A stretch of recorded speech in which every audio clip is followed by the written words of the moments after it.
Welcome to the BuildHERS Club podcast. We're here to bring you real conversations and fresh insights from a woman's perspective in the construction industry. Each episode will sit down with incredible guests, female builders, designers, business owners, and industry leaders to talk about the challenges, successes, and experiences that shape our careers. Whether you're a seasoned pro or just starting out or simply curious about the industry, this is your space to learn, be inspired, and connect with a community of strong, trailblazing women. Welcome back to BuildHERS Club, where women in construction and business come together to share stories of grit, growth, and leadership. I'm Teresa. And I'm Zanika.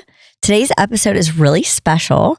We're talking about the value of mentorship, not just from the perspective of leaders, but from someone walking the journey right now. Joining us is one of our incredible mentees from Collin College who is building her future in construction and stepping boldly into an industry that needs more women at the table. I'm so excited. Yay. Oh my gosh. Mentorship isn't just about advice. It's about access. It's about confidence. It's about someone seeing something in you before you fully see it in yourself. In industries like construction, where experience, relationships, and credibility matter, mentorship can truly change the trajectory of a career. So today we're diving into what mentorship actually looks like in real life, the difference between having support and navigating alone, and how mentorship shapes confidence, opportunity, and leadership. Let's get into it. Talk to us, Kimberly. What made you ever want to get into construction? Tell us your life history. Yes. Your whole story. Give us all the goodies.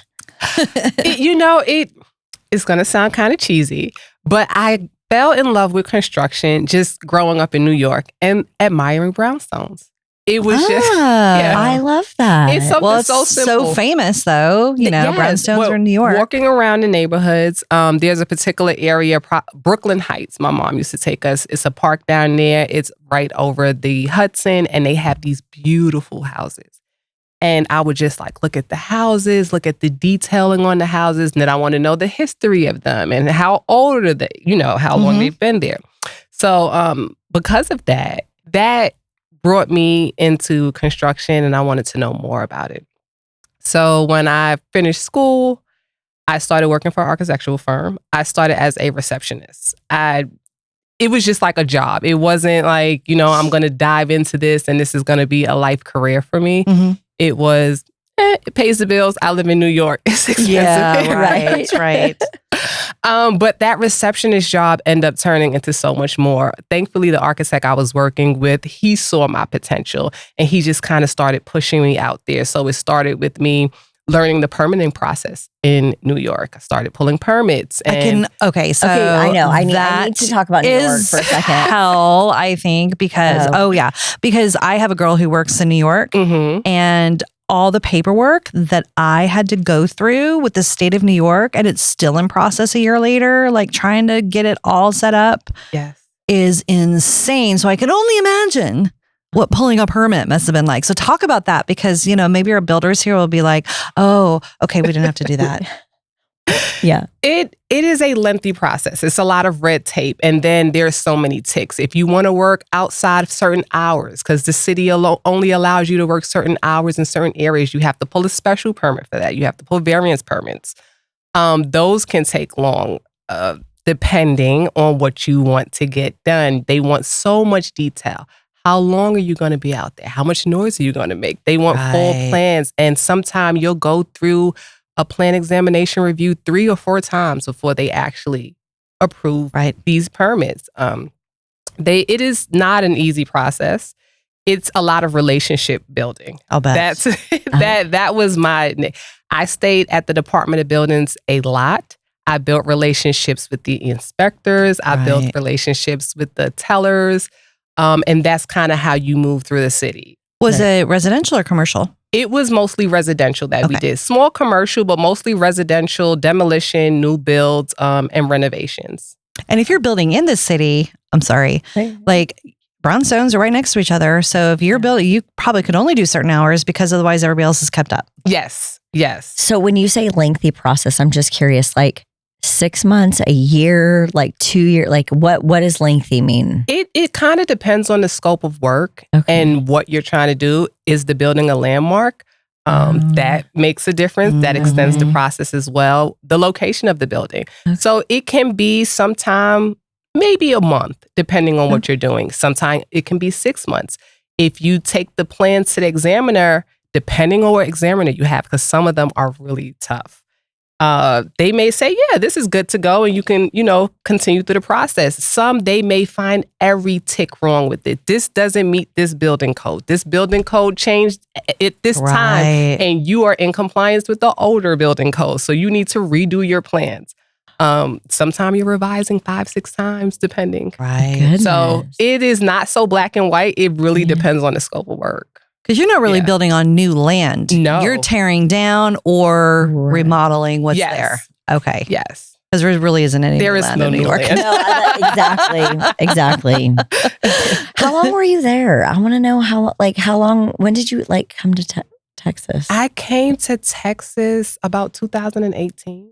Okay. Yeah, I am a lifelong New Yorker. Yeah, we can hear the accent. I can hear it in your voice. I love it. I love listening to New Yorkers. So do you go back and visit? Not as often as I used to. I used to go back a lot because I was very homesick. It was quite a transition. Oh, yeah. It's like another country, right? It is. And you know what? Simply it is. Because of the heat. Yeah. It was the heat that got me. True. I was like, I don't want to do this. And the people are super friendly. Yes. And they talk to you. Yes. And I talk to everybody when I'm in New York, and it drives my son batty. He's like, Mom, stop talking to everybody. I'm like, what do you mean? That's what we do in Texas. I make conversations with everybody. Yeah. And he's like, oh, shut up, Mom. That's not how do you, because they won't look at you in the eye. Everybody's really busy. If you catch somebody's eyes on the subway, they turn and look away. It's different. It is very different. We will help you if you ask. Other than that, yes, we just don't offer it. You're just going to keep going. Everyone fends for themselves. So how was that coming here when everybody just started talking to you all of a sudden? It was actually a pleasant transition. Okay. I liked it. I always say I try not to compare the two cities because they both have beauty in them for different totally reasons. Agree. Yeah. But it was nice. I'm standing online in Walmart, which we don't have Walmart, so that was a whole new experience too. Yeah. And just people just talk to you randomly about anything, about what's in your shopping cart, or just hello, or I like what you're wearing. Yeah, or, where'd you get your hair done? All the time. So I was like, okay, well, are you taken back? Kind of not expect okay, these people are weird. I mean, do you know what I mean? A little bit. You be honest. Transparency. Yes, transparency. When I first got here, I would call my sister and I'm like, they are so nosy.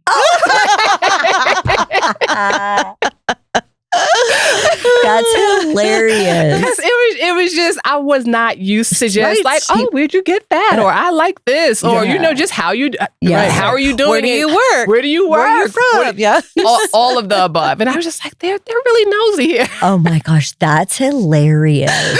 But if you think about it, we totally are. It's a different culture. Yeah. It truly is. It's a different culture. And the fact that we can just think that we can bust up and be like, hey, how's it going? Where'd you get those shoes? But to us, it's normal. I think it's an innocence to it, right? It's an innocence to it. It's a genuineness to it. Yeah, it's not malicious. Not at all. It's literally oh, that's cool. And I want to know more about it. Yeah. It's such a curiosity to it. Yes. And once I kind of put the New Yorker on the side a little bit, I was like, oh, okay. It's just genuine interest. Yeah, right? yeah. Right. And then considering you're driving around so much, when you finally get out of your car and you interact, you want to interact. Yes. Yeah. So, yeah.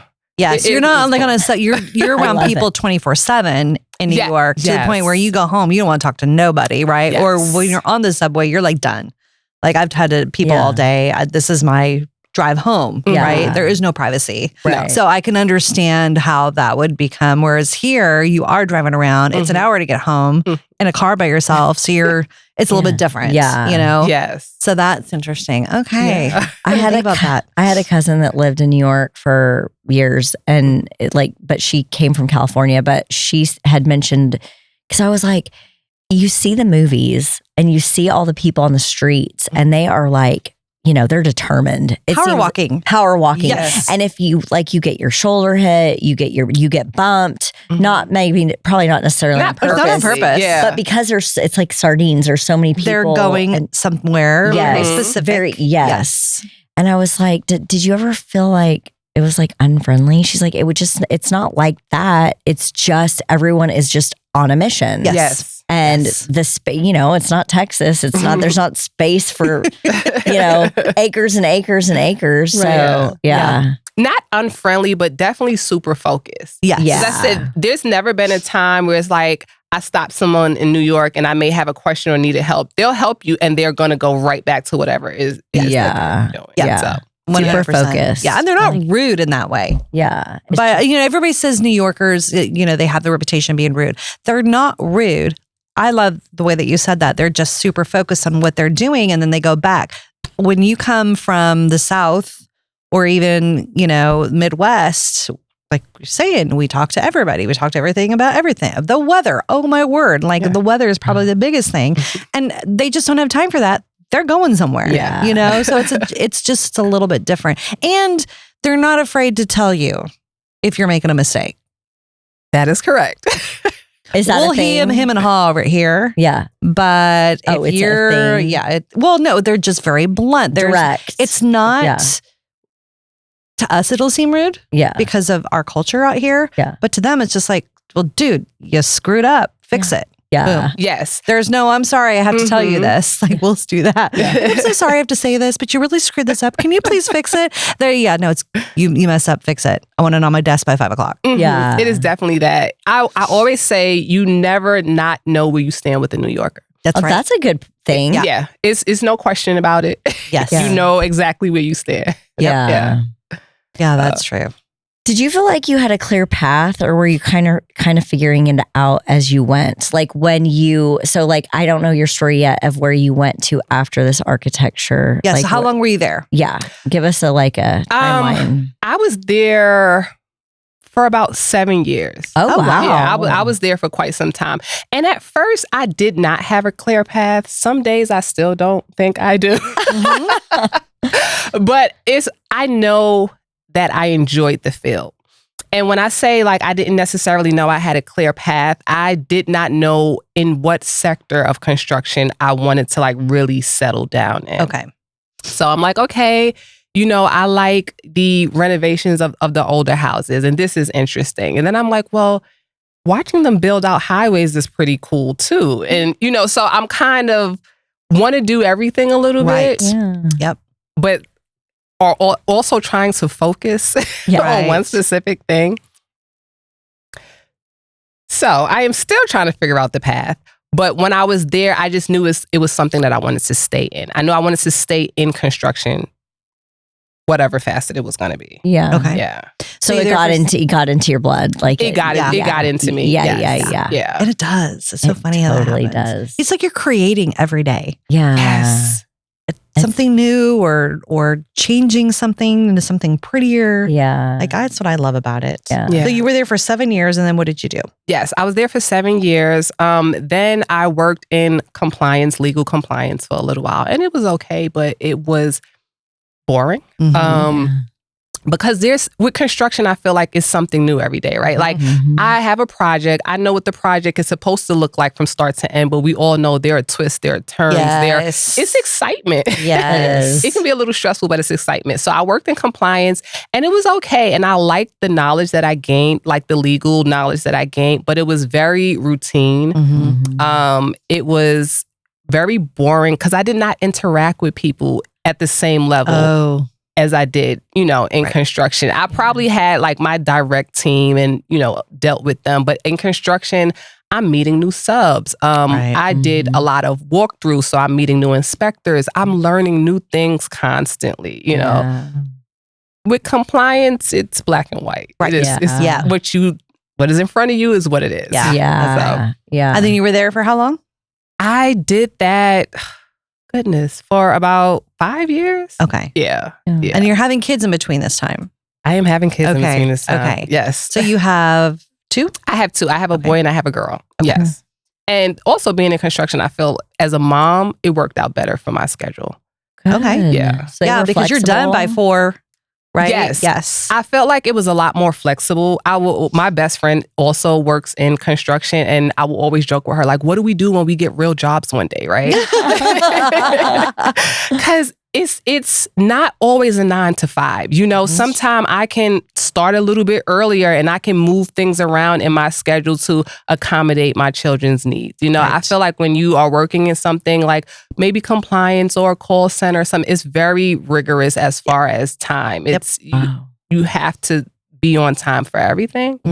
I don't want to say time is not my strong suit because that does not come across well. But you want your own time. But I want my own time, right? I want a sense of freedom. I want a sense of work-life balance, and I feel like I can get that in this industry. That's awesome. I agree.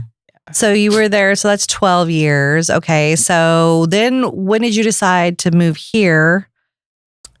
2018. 2018. Right. Right. And so what brought you out here to, and then. Yeah. What Simply made you put, the cost of living. Yeah. I could see that. Yeah. I think sometimes people are like, well, what brought you to Texas? I do not have a super exciting, great story. It is. A lot of people move here for that. It is. It is. So California is moving here for that. It's a, the quality of living is nice for what I pay. Right. Yeah. And yeah. And do you mind if I ask what part of the Metroplex you're in, since like DFW is so large? So like living in Fort Worth is different than living in McKinney, like, and whatnot. I'm in Richardson. I say Dallas because I feel like I'm like right on that borderline. Yeah. I have a good friend in Richardson and she loves it. And when we were moving, she's like, come live out here. And we looked around and she's got like just older trees. Like I just, more established neighborhoods. Oh yeah. Not everything looks the same on every corner. Yeah. Yes. Whereas McKinney, you couldn't tell McKinney, Frisco, or Prosper apart because it all looks the same. Yeah. Every corner. Yeah. And I seek out parts of Dallas that remind me of home. Yeah. And Richardson is one of them. Yep. I love it. Different houses. No, it's not very uniform. Yes. They have older neighborhoods. That's right. Some parts are kind of walkable. So whenever I am looking for a place, I seek something that that reminds me of home. Like the area I live in, I'm like, it's transportation. There's walkable stores. There's stores I can walk to. Yeah. And there's a hospital. So all of those things are like major factors in when I'm picking a neighborhood. How quickly can I get to my resource? Right? Yeah. And that's so funny because that's exactly how you think about in New York of the subway, what bus transportation. Yes. Whereas here, we don't even look at that because everybody drives. Yeah. Yeah. It's nothing to drive 45 minutes across town. I mean, it's just because that's just what we do. Yeah. I guess we just got used to that. Yeah. So when you came out here, did you have a job out here already or did you just cold turkey pull everything up? I had a job. Okay. I did not like it, but it was a way to transition. Got it. Yeah. A way to transition here. Perfect. So it was kind of like, this is not what I want to do, but it is a step to getting where I want to be. Yes. So I took the job. I came here. I stayed there for a little while, but I'm like, I need to get back in the construction industry. How do I get my foot in the door? It wasn't easy at first because it was kind of like, but you don't know Texas construction. I kind of got that. And I'm like, but I know construction. Yes. It's just a matter of learning how y'all do it. Yes. And it was that transition of saying, overall, yes, the rules and regulations changed by state, but I know the industry. Right. So I was happy to get my foot back in the door and start working in construction because in Texas, it is a whole new world. You guys build different. You guys build big. Yes. Big. The bigger is better. Yes. Just like our bugs. Those mosquitoes are like pterodactyls, man. They are. They're monstrous. Seriously, our bugs are huge. Thank God. That keeps me in business. Yeah. True. So when did you start calling college then? I started a year ago. Okay. Yes. So when did you decide to go back to school then? Let's kind of talk about that. So originally I went back. Collin College has continuing education classes. How did you hear about it? Was it just your own research? I wanted to get my PMI. Okay. So I figured, let me get some continuing education classes, let me brush up, let me kind of get abreast with what's going on here. And I saw that Collin College offered continuing education classes and you can get a project management certification from the school. So I started there and I completed that and got my project management certification from Collin College. And then I found out that they had a construction management program. And I was like, well, why not? Right. Yeah. And it was really just that simple. Yeah. Nice. Yeah. And it's a great school for It really is. Yeah. I tell my friends about it. Like, as I said, my best friend is also in construction. She is from New York as well, and she moved down here. She did. To come be close to you. Yes, we're like 6 minutes away from each other. Oh, well, so how awesome. precious is that? Yeah. And is she in construction here too? She still works for a company in New York, but she works remotely. Oh, nice. But this morning, I'm telling her, I'm like, you should enroll. Aww. I love that. That's awesome. We do make educational easy out here with like a lot of the community colleges that we have. And Yes. And Colin, that technical campus, maybe 7 years? Yeah. Where we're really working on workforce development. And now we have some over in Fort Worth as well. But Texas is definitely the place to come for the education, I think, when it comes to construction management. Oh, yeah. I think we have a great program. I agree. Yeah. So what is your education? What does that look like now at Collin College? But now that you got your project management certification and you're in construction management, like what does the journey look like? As far as like the end goal or goal and like where are right you now? in that journey? Like all the things. Okay, so I should be graduating next year. Okay. Oh, awesome. The end goal is to eventually transition. I want to get into the legal part of construction. So I want to transition into that at some point. When you say legal part, discuss that a little bit more. You want to get into contracts? You want to get into buying land acquisition? Contracts. Contracts. I want to get into contracts. Yes. Okay.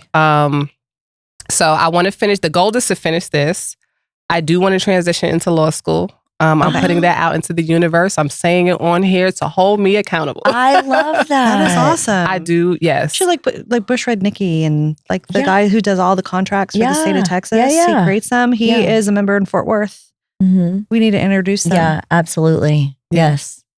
And I need you to talk to my daughter. My daughter is like like she's so fired up about law school. Yeah. That's what I wanted to do before I got into construction. I was originally a political science major. Okay. And now I'm just like construction. Yeah. What get on the legal aspect of it? Yeah. That is so interesting. Yeah.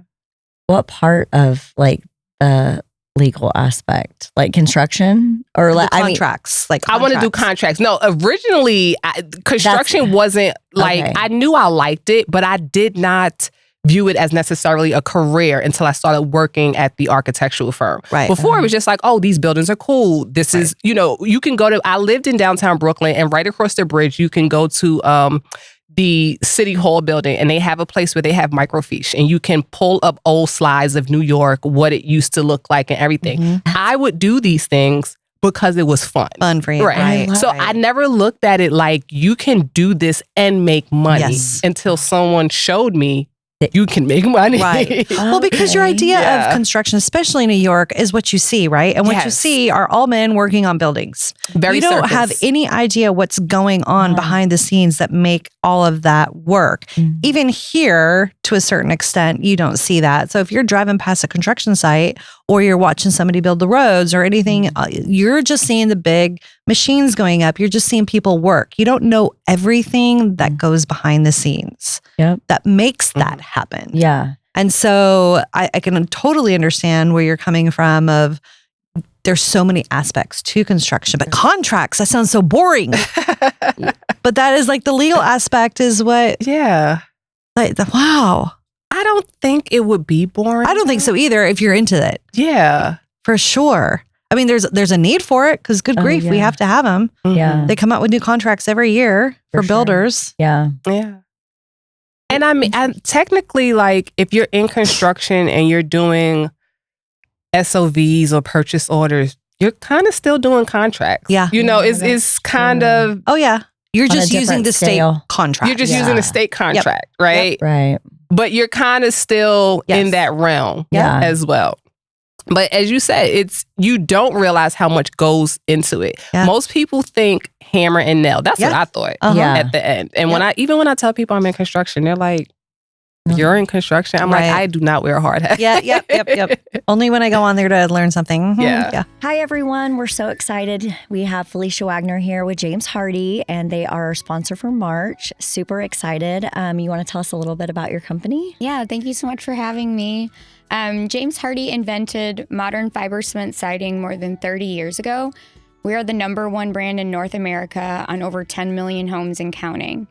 James Hardy building products are engineered to protect against damage from fire, water, extreme weather, pests, and time. Our customers enjoy the peace of mind that comes with low maintenance, high performance exterior siding, trim, soffit, all backed by a 30-year non-prorated limited warranty. I even mentioned to like a friend of the family, I'm like, you should not rule out construction. And she was like, well, I mean, why would I want to do that? Like, I don't want to be on a roof hammering and I'm like, but that is everybody's thought process. But I'm like, there are a million avenues that you can go into construction. I was like, you can do the design element. You can do the architecture element. You can do the, like inside the office, like the purchasing team, or like, out in the field, being a builder. You could be a trade. You could be a trade. Yeah. There's like you don't have to be like working for the builder. Yeah. And there's so many, think about how many trades there are that build a building. Yeah. There's a million different trades. Yeah. So it's like, it's not just what you think of hammering and nails. And I just think that was, first of all, the representation of women in this industry is very minimal, right? You don't see commercials with women in hard hats. You really don't. You're starting to see more posters and more pictures of it on LinkedIn. Yeah. But you don't see when somebody's doing a commercial on a building, it's not women in a hard hat out there. No, it's not. It's not. Yeah. So where is that representation where they think that there's anything outside of it? And that's what we're really trying to create awareness of with the mentorship program. Yes. Which we'll get into is awareness for parents that are looking for their kid who may not fit into the traditional college, of what they want to do, because not everybody fits into college. A lot of kids are more hands-on and they need to have that, want a skill. Yeah. Which I think everybody should have a skill personally. But, yes. I think, or at least be in the service industry, something where it builds up something, you have some sort of a skill. Tim Jackson, it was funny, when we were on one of his jobs, you were there last year walking that job site, right? Yes. His dad, he went to Texas, I think it's Texas A&M, and his dad made him have a skill and he had to learn carpentry. So he knew carpentry and then went to college and got construction management. But his dad said you still have to have a skill. Good for his dad. I know. I feel like I need to do that with my kids. Yeah. Well, we try to teach them basics of like cooking and stuff, but I don't think we really give them a skill. That's for another conversation. How not to use your phone skill. Yeah, exactly. What did you think about mentorship? Like, what did you think it would be before joining the actual program? I did not think it would be as engaging as it is. I thought it would probably be, a bunch of us in a room, someone explaining their journey in construction, kind of more like a lecture listen type of atmosphere, not so many events and, hands-on interaction, like actual real relationships. Yeah. I was not expecting that, and I was pleasantly surprised. Oh, good. And just really quick, before Danica starts tearing up, I want to say what our mentorship program is for those of us, for those of listeners that may not know. So the Dallas Builders Association Professional Women Building created a mentorship program with Collin College. And we specifically take on anywhere between 8 to 10 girls that are in the construction management program, and we put them with different associates or builders within the Dallas Builders Association.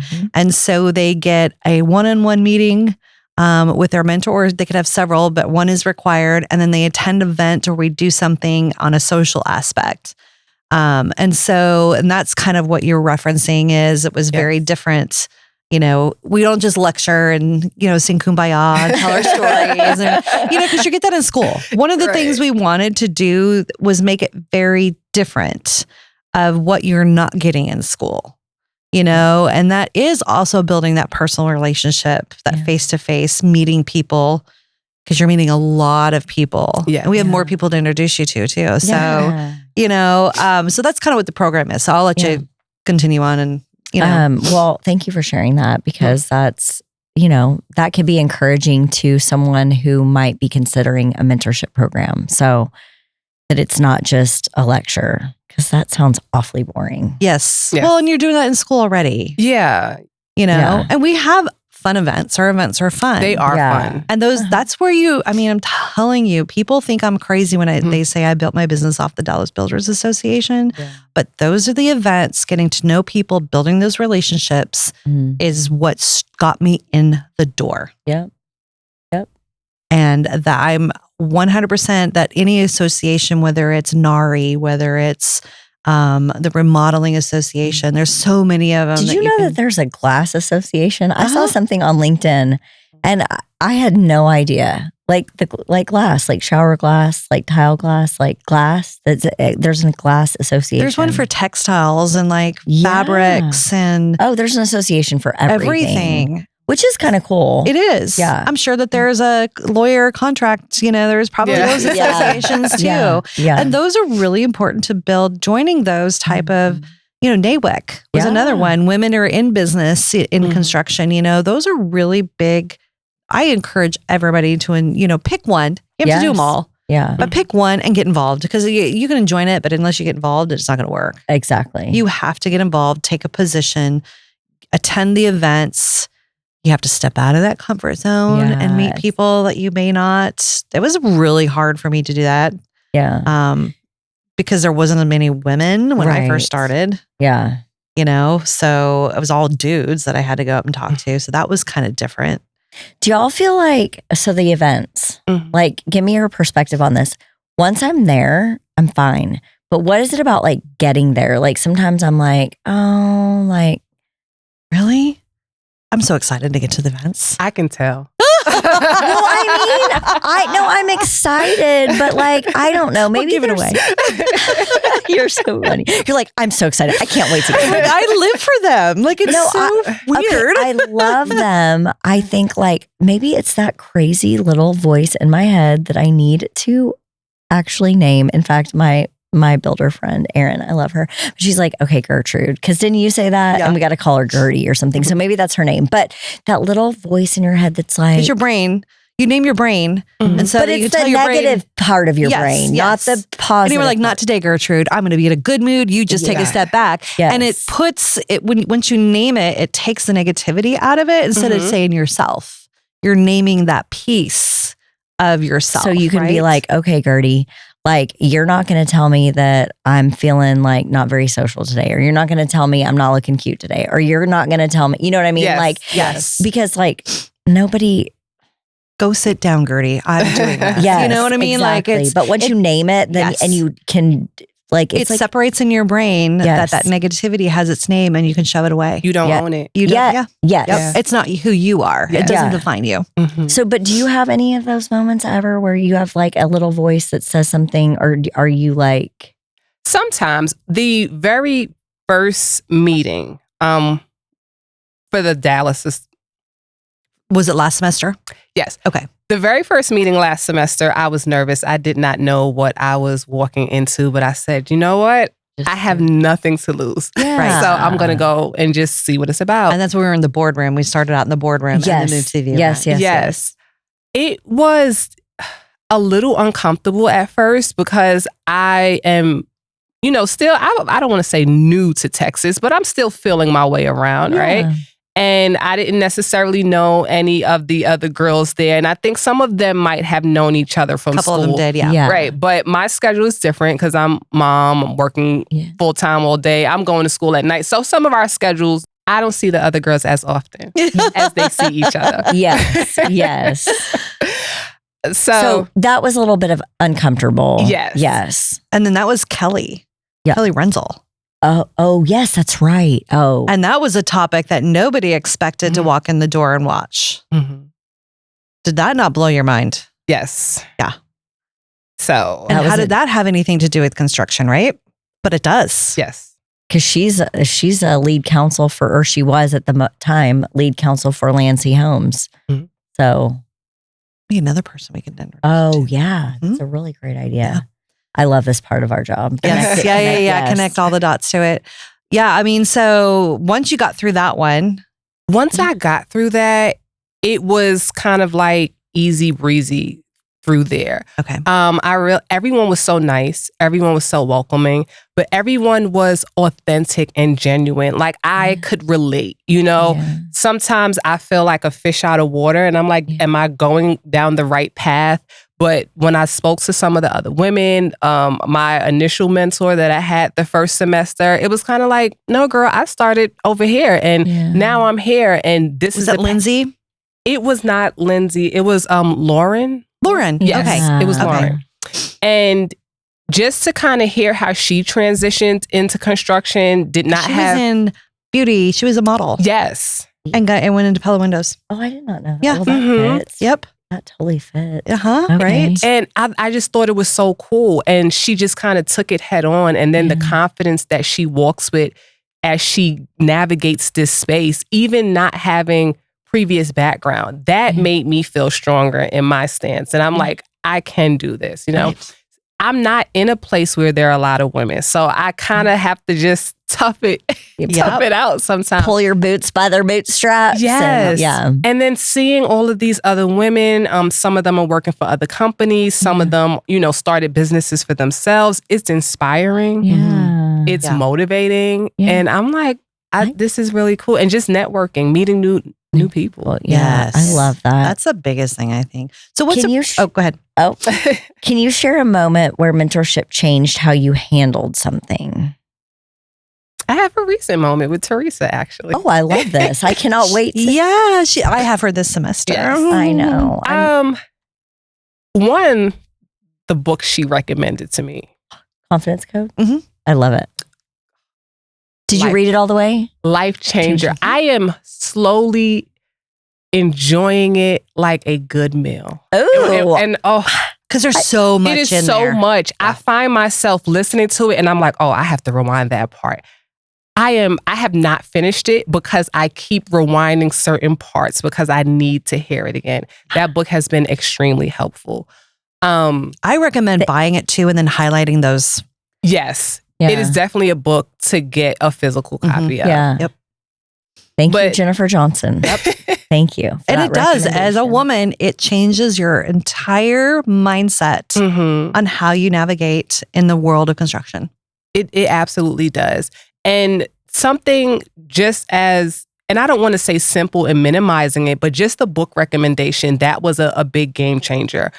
Just having a conversation about this is what's going on. This is the path I want to take. And hearing from another mom, hearing from a businesswoman, hearing from someone that's been in the industry for a while, like the things you're going through, you're not alone in them, but you can get through them. Because sometimes I'm like, am I being too sensitive? Are these boys hurting my feelings and I just can't take it? Yeah. Right. And it's like, no, girl, you're not being too sensitive, but this is how you get around it. Yeah. And that was extremely helpful. Oh, yeah. I love that. That gave me goosies. Oh, that's the whole point though. Yeah, that's the whole point of this. It's why I love this program so much. Yeah. It's such an awesome program. And anybody that does sign up for the construction management program, any woman, I definitely encourage they sign up for the mentorship. Well, we're going to be speaking about it tomorrow. So hopefully at the conference tomorrow. Yeah. So hopefully a couple more girls will sign up for next year and we can get them in there. And I think, I never knew what to expect out of a mentorship program either, right? Like there's different ways that you could do it. And I think the biggest thing we wanted to do was just show girls that they have a place in it. And we all put our pants on the same, but there is a place for us and how to navigate that. Mm-hmm. And just the camaraderie because we are such a small portion of the field that they weren't alone, out there. We all have the same thoughts. We all have the same issues. We all have the same, if you're a mom or you're not a mom, we all have the same insecurities. Right. Oh, totally. And I'll never forget when she asked me, she was like, okay, would you like to be a mentor on, the mentorship program? And I called my friend. Well, first of all, I was like, oh, I'm so humbled. Like, that is so kind. And absolutely, I would love to do that. But of course, like on a side note, at this point, we didn't know each other as well. Right. But I called my friend and I was like, so I've been asked to be a mentor. I don't even know what that looks like. I don't know how to do this. Like, how am I going to do it right? How am I going to be good enough? Like, again, Gertie getting in there, being all negative. But when we talked about it, and it's really just, sharing your experience. Yes, being vulnerable enough to share your experience, be a good listener. How can I help you? What support can I give you? What can I tell you that I did right or wrong in my previous experience that might help you navigate your journey a little bit better, right? And then we can introduce you to so many different connections. Yes. Because it isn't just us. We could introduce you to another mentor. And maybe, Kelly, we introduce you to Kelly and Kelly's like, okay, so this is how you get into it. Or like you want to do what you want. That's the great part about it is the networking and all the women you're going to meet in this journey. And can I also point out the mentorship program, I feel like it's not just like Teresa mentoring you. Like there's probably moments that like you mentored her and she did, and you didn't even know, and things that she learns from you. So it is like so much like a two-way street, which fires me up. We had a meeting at Chick-fil-A and let me tell you, we could have been there for hours. If she didn't have to go back, we would have been there for hours. Yes. And that's powerful. Yes. So yeah. What would you say to other women who think they have it figured out, but they're alone doing it? If you think you're alone, then you don't have it figured out. Because none of us are alone. Very good point. Yes. There is always somebody who has gone through what you're going through or is going through it now. So I would say open up, be transparent, and be vulnerable. I struggled with that at first. And that was like part of my reluctancy with getting into the mentorship program. Because one, I did not know what to expect. And then I'm just like, well, am I going to have to talk about me, And look at you now. You're on a podcast. Right. Look how far we reeled you in. But just opening up and saying, hey, I need help. Not thinking that you are too old for a mentor. Not feeling like that is something that younger women or teenagers or something yet. I think that's a big thing. I think sometimes we think because we're a certain age, I should have it all together. And if I don't, I'm going to pretend I do and just struggle through this and not say anything. And then it's probably like 5 other women around you that are all thinking the same thing. Like, man, I wish I had somebody to talk to. I feel like that's what this mentorship did. It was kind of like, hey, we're all in this boat together. Right. So it's just not like you're coming out of high school going in. You're kind of changing your career. You're not changing your career. You're just advancing in your career and getting more education to advance in the career, right? Yes. So you went back to school later in life. A lot of these, I would say half and half. Some of the girls have been in, going right out of high school, and some of them are changing their jobs. Yes. And going into a completely different field because they see a need for it. So everybody's walk is a little bit different. And when we try to pair mentors up, I told her, I wanted to get a hold of her. I know. I'm like, why didn't I get? I love my mentees. Yadira, I love you. Jesse, I love you.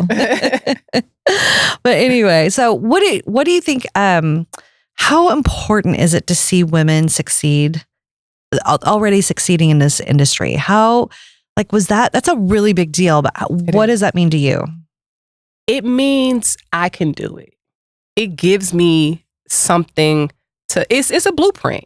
It's very important to see women succeeding in the industry, even stumbling, and how did you get over that stumble, right? How do you navigate these spaces with grace and hold your head high and keep going?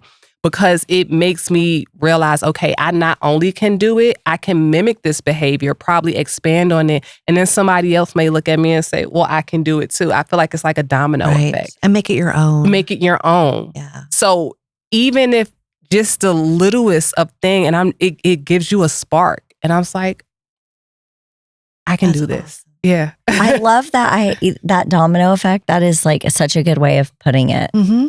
It is. Aw. What does being mentored now mean for the kind of leader you want to become? Wow.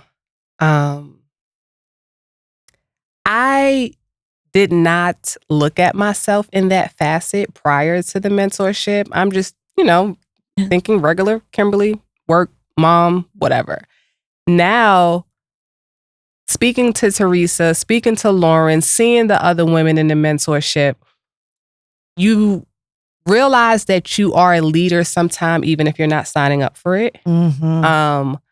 My daughter confirms that I am watching you closely, even though you may not think I am. Oh, yeah. So they watch everything. You're good, you're bad, and you're ugly. Everything. Yep. So when I see the other women in the mentorship leading and guiding and nurturing, it lets me know that showing up that same way just organically is automatically going to put me in that role. Because somebody's always watching whether I signed up for it or not. Absolutely. Yeah. I would love to also get to a point in the mentorship program where it'd be like it's a year's program, right? Mm-hmm. So you do a fall semester, a spring semester, but have some of the girls that have graduated out of that program become mentors as well. Oh, especially to the freshmen that are coming in, So I think that would just be a really neat part too, because they're going to relate more to you almost than they are to us. We're up here like, oh, how'd you get there? And like they're all, no, I don't see myself there, but it's the small steps in between, and so I would love like some of our graduating class, mind you, to be some mentors next year to some of the newer girls coming in. I think that would be fabulous. Yeah. I think that's a great idea because it does bridge that gap. It does. Yeah. Yeah. We're going to work on that next. I like that. See, we're sparking ideas. Do you see yourself becoming a mentor one day? You already are with your daughter. I think I would like to. Yeah. I would like to. My mentors made me want to be a mentor. And as I said, that was not something that was on my radar before. Mm-hmm. But you need it. Women need it. Yes. And I didn't realize how much I needed it until I got a mentor. And then I'm like, well, I want to pass this on. Yes. Yeah. I may not have as much experience as Teresa, but I'm sure I have something to give. And as she said, it's like that bridging that gap. Like you're here and I can, I'm kind of like in the middle phases of my transition, and a girl that's coming like right out of high school or just changing and new into the industry they can see the steps. Yep. Which, make it easier. So it's a little more attainable. Yes. Yeah. Yes. Versus like jumping up here where I've been in it for years, right? So it's a little bit different. So I love that. Just talking to you, I think you'd be an amazing mentor. I think so too. Yeah. Oh, thank you. I've already recruited her. I know. It's already a done deal. You want to ask the last question? Sure. What kind of legacy do you want to build in construction? I feel like legacy is such a big word. It is. It is a big word. And we're asking you before you even get started in it what you want to build. So I know it's like, I guess, when you're looking back on where you've been and then looking forward to where you're going, what is like the one thing that you just want to make sure that you leave behind? That I never gave up. Yes. Like, no matter what, whether it was moving to a different city, starting over, taking a break to raise children, I never gave up. Because that little girl that loved those brownstones just knew that she found something that she can love and make money off of. That's right. Yes. So just that I never gave up. And when you do what you love, it's not a job. Yeah. No. Yeah. I love that. Okay, we're going to have to wrap up. No, already. I know. They go by so fast. So fast. What I love about these conversations is they remind us that mentorship isn't a program, it's a bridge. A bridge between potential and opportunity, between doubt and confidence, between where you are and where you're capable of going. If you're established in your career, I want to challenge you. Who are you pulling up with you? And if you're earlier in your journey, who are you learning from? because no one builds alone. Not buildings, not businesses, not legacies. Thank you so much, Kimberly, for coming on today. I know this was a little out of your comfort zone, and I'm so glad, we got to hear your voice and you shared your journey with us. And you're exactly why Zanik is over here tearing up, because this is why the mentorship program matters. Yeah, it's been absolutely a gift having you on today. I can't even express how much I appreciate you being vulnerable. And then we're all crying. It really has been a gift. Thank you so much. I was so honored when you asked me. I said, me? Yes. Aww. So thank you. Thank both of you. Yes. I really appreciate it. And I enjoyed being here. Good. This was amazing. And I wish we had 12 more hours. And to our BuildHERS community, keep building, keep leading, and keep reaching back. Of course, I have 10 things. So I'll try to. She'll say 2. Yeah, I'll say 2. If you've made it into the room, don't close the door behind you. Reach back, teach what you know, because the future of this industry won't be built by one woman breaking through. It'll be built by women bringing others with them. Yay! Thank you, love you, bye. BuildHERS Club is a production by Monarch Media Hub. Recorded and edited by MZ Studios and executive produced by the amazing Abigail Thompson. Hosted by me, Teresa Williams. And me, Zanika Scusa. If you have a topic you want us to discuss, message us on Instagram at BuildHERS Club. Or email us at hello@monarchmediahub.com. That's HELLO@monarchmediahub.com. And as always, when commenting, please use grace. We're here to build each other up.